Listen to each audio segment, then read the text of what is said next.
February 23, 1945, Mount Suribachi, Iwo Jima. Private First Class Tadashi Yamamoto crouched in a concrete bunker, hands trembling as he wrote words that would have earned him execution if discovered by his own officers. The Marines are not human. They do not die like other men. Everything we were told about American weakness was a lie. Through the firing slit, he had just witnessed something that contradicted every assumption drilled into him during training. 6 Marines had stormed his position under withering machine gun fire. 3 fell, but the others kept advancing. When his comrades unleashed a grenade barrage, 1 Marine absorbed the blast with his own body to shield his squad, then continued fighting with catastrophic wounds until he physically could not hold his weapon. The survivors took the position within minutes. 21,000 Japanese defenders occupied Iwo Jima, dug into 18 kilometers of tunnels and fortifications. They had been promised they faced soft American troops who would break under pressure. What they encountered instead would shatter every military assessment the Imperial Japanese Army had made about their enemies. The mathematics of this miscalculation were being written not in strategic plans, but in the savage reality of close-quarters combat that would leave 26,000 Marines as casualties in just 36 days. The collapse of Japanese confidence had begun long before Iwo Jima. August 7, 1942, Guadalcanal in the Solomon Islands. Corporal Hideo Takahashi, veteran of the China campaign where Japanese forces had seemed invincible, wrote in his diary after the first week of fighting, "The Americans who landed are different from any enemy we have faced. They do not retreat when surrounded. They do not surrender when their position becomes hopeless. Most disturbing, they fight at night as if darkness gives them strength rather than fear." Guadalcanal was Japan's first defensive battle in the Pacific, and the Imperial Japanese Army expected an easy victory over inexperienced American forces. The 1st Marine Division that came ashore numbered just over 16,000 men. Japanese military intelligence had described Marines as elite troops, yes, but still Americans, products of a soft democratic society that valued individual comfort over collective sacrifice. Within days, every assumption proved catastrophically wrong. Lieutenant Shigeru Fukudome commanded a reinforced company ordered to retake Henderson Field on the night of August 20th. His unit of 200 men had defeated Chinese divisions 3 times their size. They advanced in textbook fashion, confident that Americans would panic in darkness. The Marines were waiting in carefully prepared positions with interlocking fields of fire. Fukudome's company walked into a killing ground. What happened next defied everything in Japanese tactical doctrine. Rather than fortify and defend, the Marines immediately counterattacked into the darkness, using automatic weapons with devastating precision. Fukudome's diary, recovered after his death 3 days later, recorded his shock. "They attacked us in the night. We are the ones who attack at night. They moved through jungle we considered impenetrable. They killed in silence, then vanished. By dawn, 90 men remained from my company." The Americans had suffered 12 casualties. The pattern repeated across Guadalcanal. Japanese forces, accustomed to enemies who crumbled under banzai charges, discovered Marines who held positions until physically overrun, then fought hand-to-hand with bayonets, knives, and fists. Sergeant Kenji Matsumoto, who survived 4 months on Guadalcanal before evacuation, wrote in a letter intercepted by American intelligence, "We were taught the Americans are individualistic, that they will not sacrifice for their comrades. This is false. I watched a Marine machine gunner continue firing with both legs shattered until Japanese infantry killed him at arm's length. His assistant immediately took the weapon and continued firing. We lost 40 men to that position. The Marine training that created such soldiers baffled Japanese military analysts. Private Yamamoto, who would later face Marines on Iwo Jima, first learned of them during intelligence briefings in 1943. The instructor, a staff officer who had interrogated captured Marines, seemed genuinely disturbed. The American Marines undergo training that would be considered criminal abuse in any civilized army. They are broken down mentally and physically, then rebuilt into something that barely resembles the soft civilians who entered. They are taught to view death in combat as honorable, to never surrender, to fight until physically incapable. This sounds familiar, yes? They have copied our Bushido, but added something we did not anticipate: American industrial capacity. The combination proved devastating. Japanese soldiers trained in the code of Bushido expected death before dishonor, but they fought with equipment increasingly inferior to American weapons. Marines underwent training nearly as harsh as Japanese soldiers endured, creating warriors just as willing to die. But those Marines landed with overwhelming firepower that made Japanese positions untenable. November 20th, 1943. Tarawa Atoll, Rear Admiral Keiji Shibasaki commanded 4,500 defenders in fortifications considered impregnable. The 2nd Marine Division proved him wrong in 76 hours. Private First Class Tadashi Ogawa, one of only 17 Japanese survivors, told interrogators what he witnessed. The first wave was massacred in the water. We killed hundreds. More craft arrived. The second wave died on the beach. More came.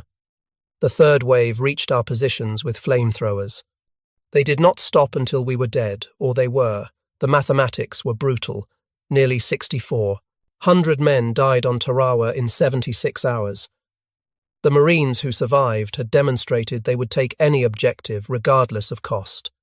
Documents captured on Saipan in 1944 revealed Japanese intelligence reports describing Marines as, quote, shock troops displaying fanatical devotion to objectives. Marines refuse orders to retreat and will counterattack even when tactically disadvantaged. Casualties inflicted on Marines do not degrade unit effectiveness until the unit is completely destroyed. End quote. This classification emerged from systematic study. Captain Yoshio Kobayashi, who survived Guadalcanal, provided detailed comparisons. American Army infantry tactics are sound and conventional. The Marines operate differently. They advance aggressively regardless of casualties. They accept casualty rates that would cause any rational commander to halt. This is unprecedented. The speed of Marine operations proved as devastating as their firepower. Lieutenant Colonel Kunio Nakagawa, who commanded on Peleliu, planned defenses based on previous campaigns where American forces paused after landings. The Marines never paused. They landed September 15th at 08:30 and controlled half the airfield by nightfall. Nakagawa's diary recorded his shock. My defensive plan collapsed because it assumed the enemy would act rationally. The Marines do not act rationally. They act with total commitment regardless of circumstances. This total commitment manifested in ways that seemed suicidal to Japanese observers, but proved devastatingly effective. Sergeant Kenji Matsumoto, captured on Bougainville, described watching a Marine platoon assault a fortified hilltop position. The approach was across open ground, swept by machine gun fire from 3 bunkers. Japanese doctrine would have required extensive artillery preparation, followed by infantry assault under smoke cover. The Marine lieutenant assessed the position for perhaps 30 seconds, then ordered the assault with no preparation. The platoon charged directly into the fire. 7 men fell in the first 20 seconds. The survivors reached the first bunker and destroyed it with grenades and demolition charges. 3 more men fell assaulting the second bunker. The remaining Marines took it. The third bunker fell to the last 5 men standing. The platoon suffered 12 casualties from 37 men to take a position we considered impregnable. The entire action took 4 minutes from order to completion. This was not courage. This was systematic application of acceptable casualties to achieve objectives faster than we could respond. The concept of acceptable casualties horrified Japanese officers trained to value their soldiers' lives within the context of achieving objectives. Marines calculated casualties as the cost of victory and paid that cost without hesitation when the objective warranted it. This created a psychological advantage beyond material superiority. Japanese commanders, knowing Marines would accept 50% casualties to take a position, faced impossible decisions: defend with insufficient force and lose the position. defend with adequate force but weaken other positions, abandon the position and cede terrain. Every option led to defeat. The only variable was timing. Major Yoshitaka Hori, senior staff officer on Iwo Jima who survived the battle, analyzed this dilemma in post-war interrogations. General Kuribayashi understood that we could not stop the Marines.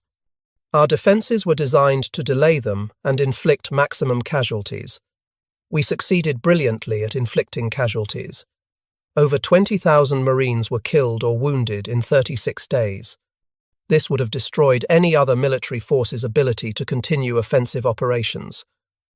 The Marines reinforced and continued attacking without any reduction in intensity. We calculated that inflicting 10,000 casualties would halt their advance for at least a week.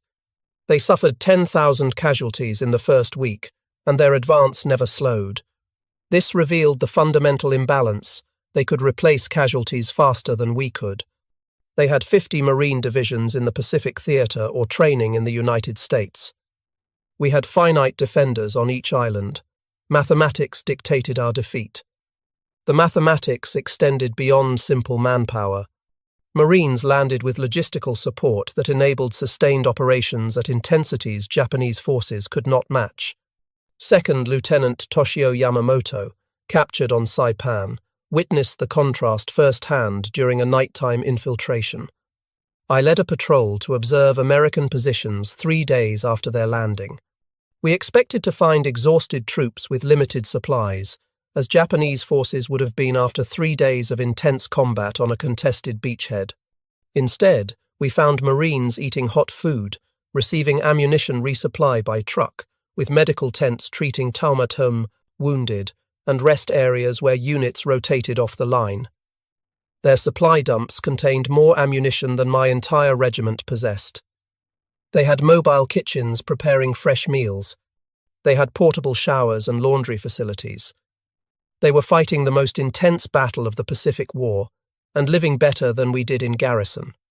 This demonstrated that defeating them was impossible.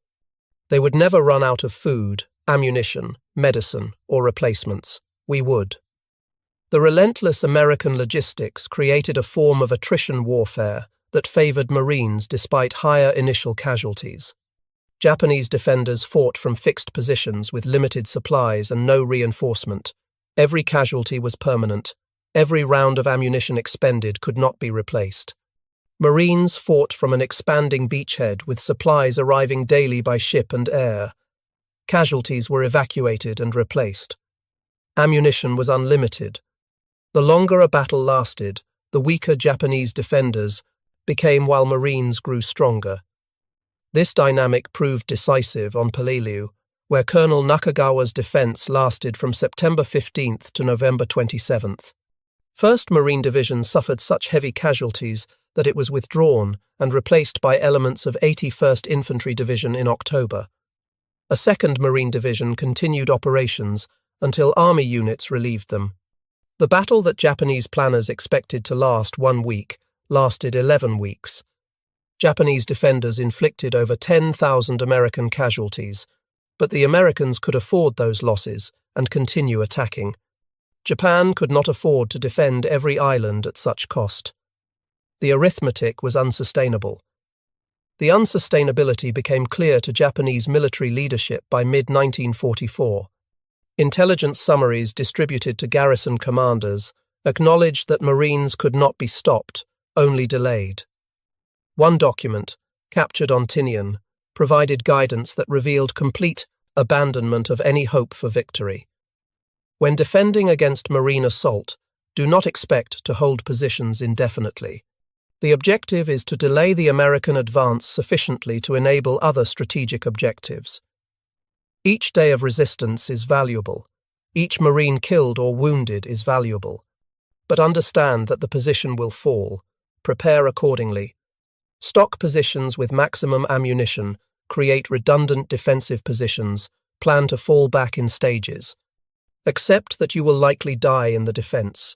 Your sacrifice buys time for the Empire. There is honor in this sacrifice even without victory. This grim calculus defined Japanese defensive strategy for the final year of the Pacific War, defenders no longer fought to win battles. They fought to make those battles so costly that Americans might negotiate rather than invade Japan itself. Marines, by accepting casualties that would have forced other armies to halt, negated this strategy. They paid the price demanded and continued advancing. No cost was too high, no position was too strong. The offensive never stopped. Private Tadashi Ogawa, one of the few survivors from Tarawa, later described the psychological impact of facing such an enemy. After the first day of battle, we knew we would lose. The Marines had landed in overwhelming force. They had naval gunfire that destroyed our positions. They had air support that bombed us continuously. But we still believed we could make them pay such a terrible price they would reconsider future invasions.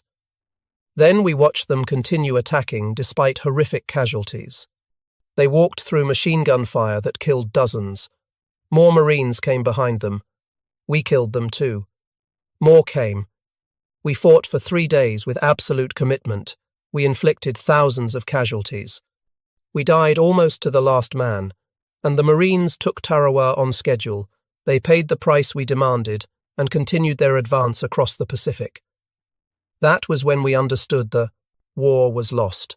An enemy who will pay any price to win cannot be defeated by making victory expensive. This realization spread through the Japanese military as survivors from each battle carried their experiences to the next. By the time Marines landed on Iwo Jima in February 1945, every Japanese defender knew they faced the most implacable enemy in the Pacific. They knew they would die. They knew the Marines would take the island. The only question was how many Marines would die with them. General Kuribayashi's defensive plan accepted these realities and built strategy around them. His orders to troops acknowledged what official propaganda denied. We cannot win this battle. We can only make the Americans bleed for every meter of ground. That is our mission. Accept death. Inflict casualties. Delay their advance. This is how we serve the Empire in its darkest hour. This assessment proved accurate in battle after battle. February 19th, 1945, D-Day on. Iwo Jima provided the most comprehensive Japanese military analysis of marine capabilities. General Tadamichi Kuribayashi, arguably the most capable defensive commander Japan fielded in the Pacific, spent months studying marine tactics and creating defenses specifically designed to defeat them. His preparations were extraordinary. But before Iwo Jima tested Kuribayashi's theories, Marine raiders had demonstrated capabilities beyond standard excellence. These elite units conducted deep penetration operations that created terror disproportionate to their small numbers. Japanese forces discovered that raiders operated in darkness with devastating effectiveness. Colonel Kiyono Ichiki learned this fatally on Guadalcanal in August 1942. His 900 men had defeated Chinese forces through aggressive night attacks. Japanese doctrine held that Americans feared darkness. Ichiki planned a textbook night assault against Marine positions on the Tanaru River. Raiders from 1st Marine Raider Battalion waited in prepared positions. Ichiki's force waded into the river at 01:30 hours on August 21st. Raiders opened fire at point-blank range with automatic weapons, supported by pre-registered artillery. The battle lasted 20 minutes. Japanese casualties exceeded 700 killed. Marine casualties numbered 35. The raiders were eventually disbanded and integrated into regular Marine divisions in 1944, but their tactics spread throughout the Corps. By Iwo Jima, standard Marine infantry employed techniques raiders had pioneered. Night patrols probed continuously. Small units made independent decisions. Communications allowed unprecedented coordination. The result was an enemy that fought 24 hours per day with intensity Japanese forces could not sustain. Corporal Hideo Takahashi, who fought on 3 islands before his capture on Okinawa, summarized the experience. The Marines never stopped. Day attacks, with overwhelming firepower. Night attacks by small units infiltrating our positions. Constant artillery harassment preventing rest. Air attacks throughout daylight hours. We were under pressure continuously from landing to defeat. Japanese forces traditionally controlled the night and could rest and regroup after daylight battles. Against the Marines, there was no rest. There was no safe time. There was only continuous combat until we were dead or captured. This was industrial warfare applied without mercy. The industrial aspect of Marine operations fascinated and terrified Japanese military analysts. Unlike Japanese forces that relied on spirit and individual sacrifice to overcome material limitations, Marines systematically applied maximum force to every problem. When faced with a fortified position, they did not rely on courage or clever tactics. They identified the position, called in artillery that fired hundreds of shells to destroy it, brought forward tanks with flamethrowers to burn out survivors, then sent infantry to secure the position. If resistance continued, naval gunfire from destroyers or battleships would obliterate the entire area. This methodical destruction was horrifying in its efficiency. Second Lieutenant Saburo Endo, artillery forward observer on Saipan, watched Marine combined arms tactics during the June 1944 invasion. His diary recorded detailed observations. The Marines landed under covering fire from warships that fired continuously for 3 hours before the first landing craft touched the beach. Aircraft bombed our positions for 2 hours before the landing. When Marines came ashore, every movement was supported by tanks, artillery, naval gunfire, and airstrikes. They advanced slowly and carefully, destroying everything in their path. When we stopped them at prepared positions, they called in battleship fire that literally erased hills from the landscape. They did not try to overcome our positions through courage or clever tactics. They used overwhelming force to eliminate the positions, then advanced. This is not warfare as we understand it. This is industrial destruction, applied systematically until resistance becomes impossible. We fought with rifles and light machine guns. They fought with an entire industrial nation's resources. Endo's observations captured what many Japanese soldiers realized too late. The Pacific War was not a test of warrior spirit or tactical excellence. It was a contest between Imperial Japan's limited industrial base and America's overwhelming production capacity. Marines were the cutting edge of that production capacity, warriors trained to exploit American advantages ruthlessly while accepting casualties that leveraged superior numbers and replacements. Against such an enemy, Japanese courage and tactical skill meant nothing. The outcome was mathematically determined from the start. Only the duration and cost remained variable. Kuribayashi banned the banzai charges that had wasted Japanese lives in previous battles. He created a defense in depth that channeled Marines into killing zones, covered by multiple bunkers. He positioned artillery to deliver devastating fire on landing beaches. He built 11 miles of tunnels connecting 1,500 cave positions. Every approach was registered for mortar and artillery fire. The beach was a death trap. 3 Marine divisions, 70,000 men, landed on Iwo Jima on February 19th. Kuribayashi's defences worked exactly as planned.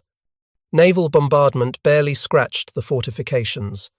Marines landed in neat waves and immediately took catastrophic casualties. Within minutes, the black volcanic sand was covered with dead and wounded. Japanese artillery observers called down perfectly coordinated fire. The assault seemed to be failing. Then something happened that Kuribayashi had not anticipated, though he should have from previous battles. The Marines did not withdraw to regroup. They advanced into the artillery fire.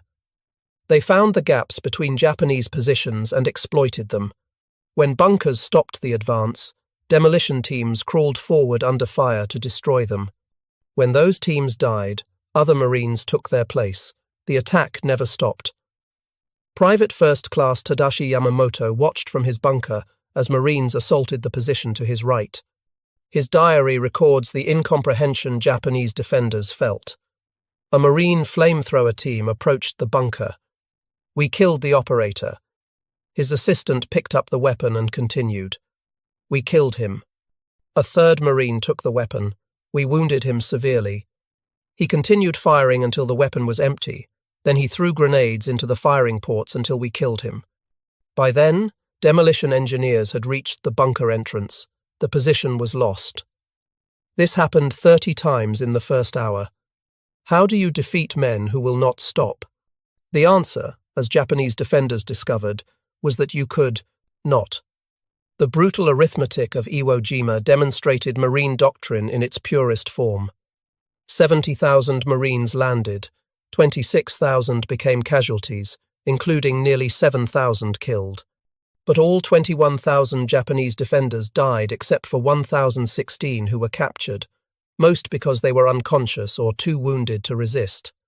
The Marines paid an almost unimaginable price, but they took every objective. Kuribayashi himself, who survived until late March 1945, wrote his final assessment in a message smuggled to Tokyo before the position collapsed. The Marines are the most effective fighting force I have encountered. They possess several attributes that make them uniquely dangerous. First, their training creates soldiers willing to accept casualties that would break other units. Second, their firepower exceeds ours by a factor of 5-to-1 in artillery and 10-to-1 in air support. Third, their junior leaders make decisions at squad level that our officers make at company level, allowing them to exploit opportunities faster than we can react. Fourth, and most critical, they never stop attacking. There is no defense that can survive this combination indefinitely. This final point terrified Japanese defenders across the Pacific. Soldiers could accept defeat in battle. They could understand being outgunned or outmaneuvered. What they could not comprehend was an enemy that simply would not stop regardless of losses. Corporal Hideo Takahashi, who fought on 3 islands before his capture on Okinawa, explained in a post-war interview, "You must understand the difference between Marines and other American forces. Army units would attack, take casualties, and pull back to reorganize. This is sensible military doctrine. Marines would attack, take casualties, and continue attacking over the bodies of their own dead. This is not military doctrine. This is something else entirely. The quality that made Marines so feared was deliberately created through training that broke recruits down to nothing, then rebuilt them into warriors whose identity was inseparable from the Corps itself." Documents captured on Saipan included interrogation reports of a Marine prisoner who explained the transformation to bewildered Japanese intelligence officers. Boot camp lasts 8 weeks. For the first 4 weeks, drill instructors destroy everything civilian in the recruit. You are told you are worthless, that you will never be a Marine, that you should quit and join the army. The abuse is psychological and physical. You are pushed until you think you cannot continue, then pushed further. Those who quit are publicly shamed. Those who remain learn that surrender is not an option. The interrogation report noted the Japanese officer's response. This resembles our own training, but more systematic. However, the Marine prisoner then described something that had no parallel in Japanese military training. The second 4 weeks, the instructors build you into a Marine. You learn that you are part of something greater than yourself, that every Marine who ever lived is your brother. This created something unique. Marines fought because to fail was to betray every Marine who had ever lived. The psychological pressure created fighters who would advance when rational calculation said to stop. Japanese forces encountered this mentality in its most concentrated form during Banzai charges that should have succeeded but failed catastrophically. October 24 through 25, 1944. Saipan. Colonel Takuya Takashina led approximately 3,000 Japanese soldiers in a final Banzai charge against Marine positions. Japanese doctrine held that such an assault, conducted with absolute commitment, would shatter any defense through sheer ferocity and the defenders' fear of being overrun. The Marines of the 27th Infantry Division, positioned in the attack's path, were mostly sleeping when the charge began at 0300 hours. Japanese soldiers poured into the Marine lines screaming, "Bayonets fixed," overwhelming forward positions through sheer numbers. Traditional doctrine would call for a fighting retreat to regroup. The Marines counterattacked immediately. Officers and sergeants organized desperate defensive stands at key positions. Marines used every weapon available, from artillery firing at point-blank range to trench knives in hand-to-hand combat. The fighting lasted 4 hours. When dawn broke, Japanese bodies covered an area 500 meters deep. American casualties numbered 90 killed and 247 wounded. 3,000 Japanese soldiers died. Private First Class Takeshi Yoshida survived the charge with severe wounds. His interrogation report, filed 3 days later, captured the shock Japanese soldiers felt. We were told that Americans fear close combat, that they rely on firepower because they are cowards at heart. We charged into their positions expecting them to break. They fought us hand to hand and defeated us. I saw a Marine sergeant kill 7 men with a bayonet and a pistol before he fell.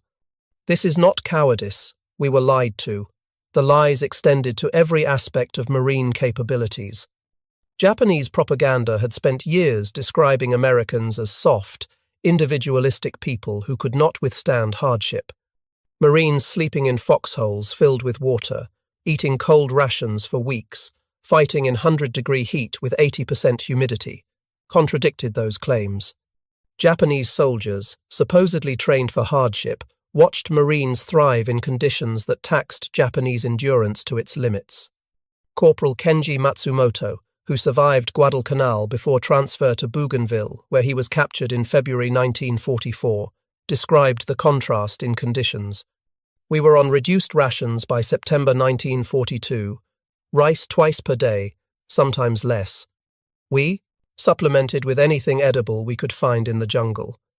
We watched the Marines eat 3 full meals daily, sometimes more. They received regular resupply by air and sea. They had fresh water, medical supplies, ammunition without limit. We realized we were fighting an enemy who would never run out of resources. That understanding broke something in us. The material superiority Marines enjoyed was devastating. When faced with fortified bunkers, Marines called in artillery that delivered hundreds of shells in minutes, brought forward Sherman tanks with flamethrowers, and used naval gunfire that could level hills. If that failed, demolition teams would pack hundreds of pounds of explosives against positions. Lieutenant Shigeru Fukudome, before his death on Guadalcanal, wrote the most comprehensive analysis of Marine combined arms tactics captured during the war. The Marines do not fight like individual soldiers. They fight like the parts of a single machine. Riflemen fix our position. Machine gunners suppress our fire. Mortarmen deliver smoke to blind our observers. Artillery destroys our bunkers. Tanks advance with infantry following. Aircraft bomb any position artillery cannot reach. This happens within minutes of contact, coordinated by junior officers using radios we do not possess. We cannot counter this because we cannot coordinate at the same speed. By the time our commander understands the situation and issues orders, the Marines have already moved to exploit our weakness.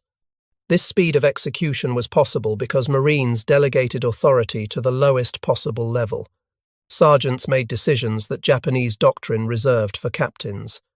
Corporals led assaults that required a lieutenant's authority in the Imperial Japanese Army. The result was an enemy that adapted faster than Japanese forces could react.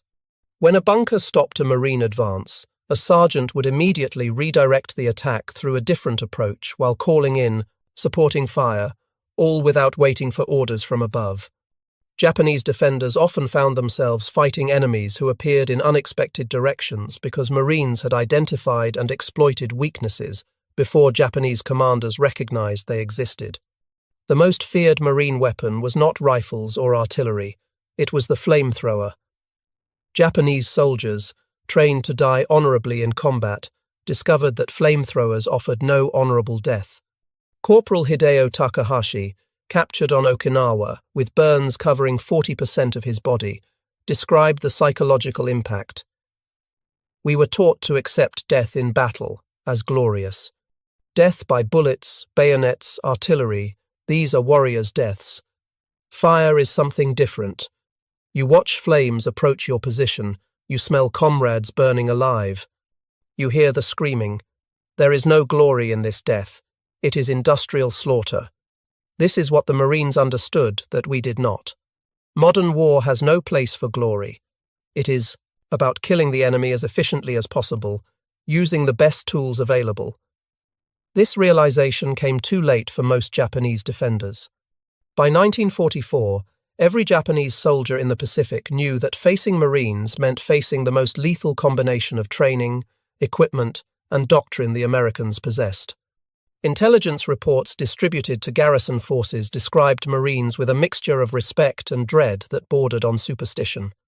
One document, captured on Tinian in July 1944, provided detailed guidance on defending against Marine assaults. The report acknowledged several facts that contradicted years of Japanese propaganda. First, Marines are physically larger and stronger than Japanese soldiers on average, due to superior nutrition since childhood. Second, Marines receive more ammunition, better weapons, and more reliable equipment than Imperial Japanese Army troops. Third, Marine training emphasizes marksmanship to a degree unmatched by Japanese forces. The average Marine rifleman can hit targets at ranges where our soldiers cannot. Fourth, Marines operate with air and naval support that we cannot match or counter. Fifth, and most critically, Marines are trained to believe surrender is unacceptable. They will fight to death or victory. There is no third option. The report then provided tactical guidance that revealed how thoroughly Japanese confidence had collapsed. When facing Marines, do not expect them to retreat. Do not assume casualties will degrade their morale.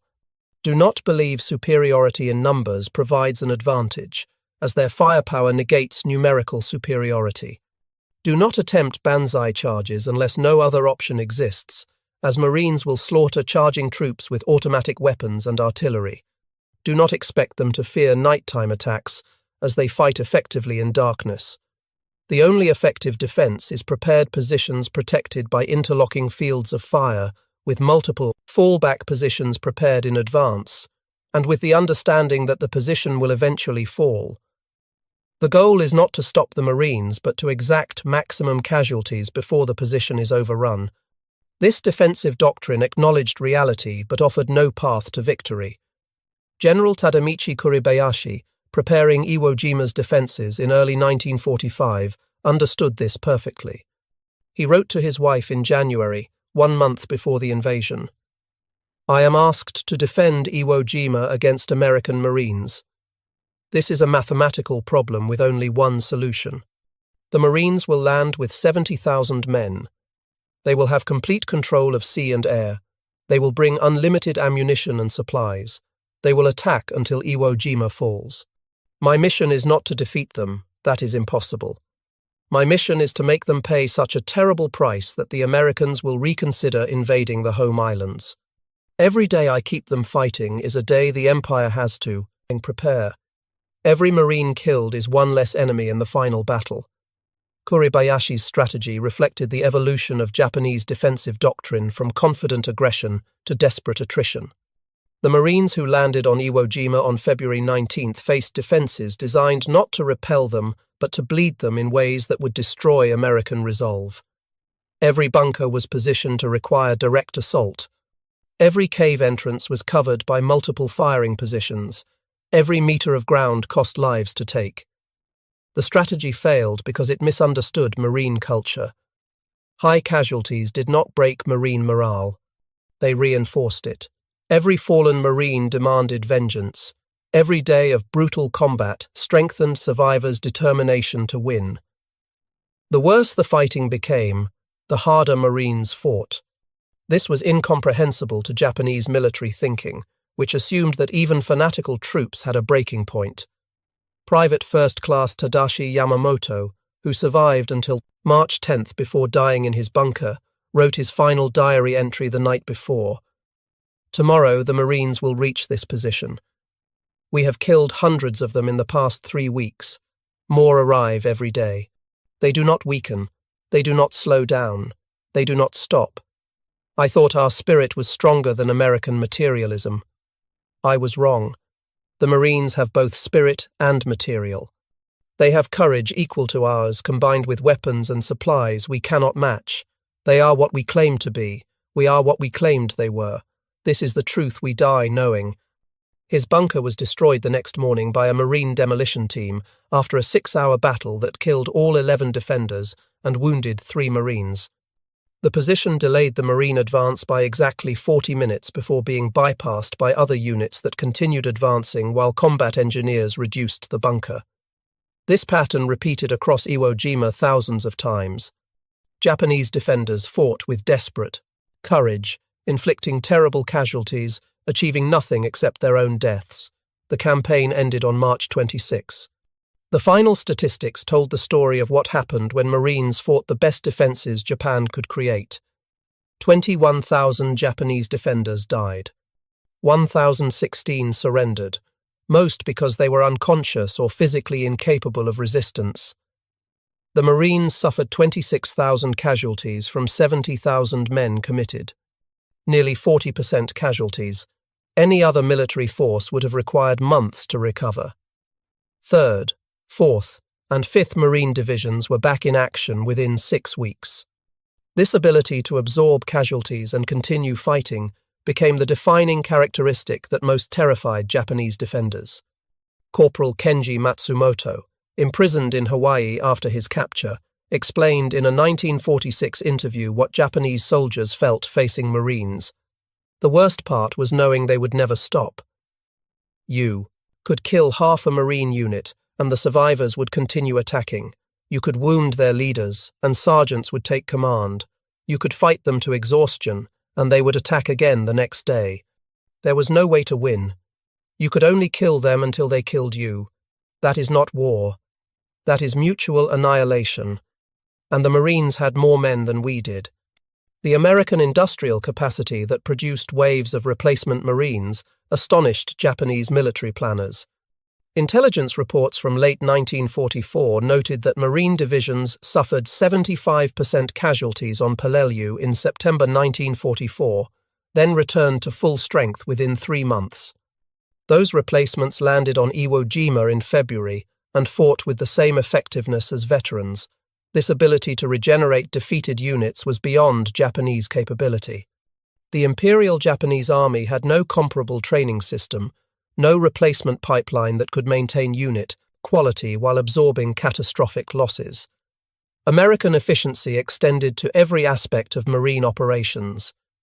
Wounded Marines received medical treatment within minutes of being hit. Casualty evacuation by air and sea moved wounded men from battlefield to hospital ship in hours. Blood plasma, antibiotics, surgical care that saved lives at rates unprecedented in military history. Japanese wounded often died from lack of medical supplies, from infected wounds, from injuries that American medicine routinely treated. Captured Japanese soldiers watched Marines who should have died from wounds that would have killed Japanese soldiers instead survive to fight again. The final humiliation came after Japanese surrender in August 1945. Marines occupied Japanese home islands, expecting resistance from a population indoctrinated to die rather than submit. Instead, they found exhausted people grateful the war had ended. Private First Class Takeshi Yoshida, repatriated in 1946 after recovering from wounds received on Saipan, described his return home. Everything we were told was lies. The Marines did not torture prisoners. They provided food, medical care, shelter. They treated us better than our own officers had. The Americans were not barbarians. We were the barbarians. This knowledge destroyed what remained of our faith in the empire. Thousands of former Japanese soldiers reached similar conclusions. The post-war interrogation reports revealed common themes: respect for Marine fighting qualities, bitterness toward Japanese leadership that had lied about American capabilities, recognition that the war had been hopeless from the start because Japan could not match American industrial capacity or the fighting quality of troops like the Marines. The most comprehensive assessment came from General Tadamichi Kuribayashi's final message from Iwo Jima, delivered through desperate radio transmission on March 21st, 5 days before the island fell. He wrote, "I have fought the Marines for 31 days. They are the finest soldiers I have encountered. Their training is superior, their equipment is overwhelming, their courage equals ours, and their numbers are endless. Japan cannot defeat such an enemy. We can only die fighting them, and hope that our sacrifice buys time for peace negotiations that preserve something of our nation. To my fellow officers preparing to defend the home islands, know this: the Marines will come. You cannot stop them. You can only make them pay in blood for every meter of ground. Perhaps if the price is high enough, they will negotiate rather than destroy everything. That is our only hope. That hope died with the atomic bombs in August. But Kuribayashi's assessment of Marines proved accurate. They were the tip of the spear that broke Japanese defensive lines across the Pacific. They paid a terrible price, with casualty rates that would have destroyed lesser organizations. But they never broke, never retreated, never surrendered an objective. They were exactly what Japanese propaganda had claimed the Imperial Japanese Army was: invincible warriors who would fight to death before accepting defeat. The final irony was that Marines achieved this through systematic training and overwhelming material support, not through mystical warrior spirit or racial superiority. They proved that modern warfare required both courage and industrial capacity, both training and technology, both individual sacrifice and national resources. Japan had courage and training. America had everything. The Marines embodied that totality in a way no other American unit matched. Japanese veterans recognized this distinction.